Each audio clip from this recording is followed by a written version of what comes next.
Jeunes, je pense que le message est clair. Sachez exactement ce que vous voulez et quand vous êtes focus sur ce que vous voulez, je pense que votre énergie est concentrée à ça. Et carrément, on te connaît pour être, alors par abus de langage, mais c'est vrai, tu es le plus suivi dans la francophonie en termes de coaching, développement personnel et tout ça. Et est-ce que c'est quelque chose qui te fait vivre? Qui me fait vivre. Oui, est-ce que c'est rentable? Bah, j'ai fait que ça, la vérité.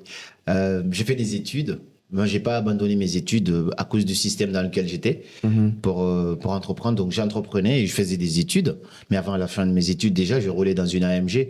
Je venais en classe, le prof me parlait d'argent, je gagnais 3 fois plus d'argent que lui. Ah oui. J'étais en France, mais j'étais toujours humble. Je ne voulais même pas que les gens de ma classe sachent que je faisais des vidéos ou que j'étais dans l'entrepreneuriat en ligne et tout ça. J'étais très discret par rapport à tout ça. Mais avec l'algorithme, les gens finissent par découvrir, le regard échange sur toi. J'étais très discriminé à l'époque parce qu'on était rares des noirs dans notre classe. Mais quand les gens découvrent ça, le regard change sur toi. Toutes les soirées, maintenant, on veut que tu viennes. Carrément, en fait, on fait un truc, tu veux venir.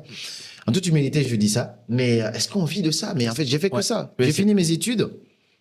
J'ai eu mon diplôme, j'ai même fait une vidéo là-dessus, mais moi, j'ai pas été chercher un CDI. J'étais en auto-entreprise avant de finir mes études. J'ai fini, je suis passé en société, parce qu'on avait déjà atteint le seuil. En France, tu peux rester en auto-entreprise tant que tu fais moins de 72 000 euros de chiffre d'affaires annuel. On avait déjà cassé cette baraque-là. Donc, il fallait que je passe en société. En société, tu vas payer la TVA, tu vas payer l'impôt sur les sociétés, mais j'ai assumé ça. Assez jeune, j'ai créé ma société. Aujourd'hui, ça tourne. On a notre agence sur Paris et tout ça. Mais tout ce que j'ai bâti dans ma vie, aujourd'hui, j'ai réussi. Maintenant, un peu plus tard, il n'est pas tard, je suis encore jeune, mais j'ai encore la colère par rapport à ça. J'ai décidé de me diversifier dans d'autres domaines. Comme je te dis, j'investis maintenant dans la crypto, dans la bourse, en achetant des ETF et tout ce qui va avec. Mais 90% de ce que j'ai acquis dans ma vie,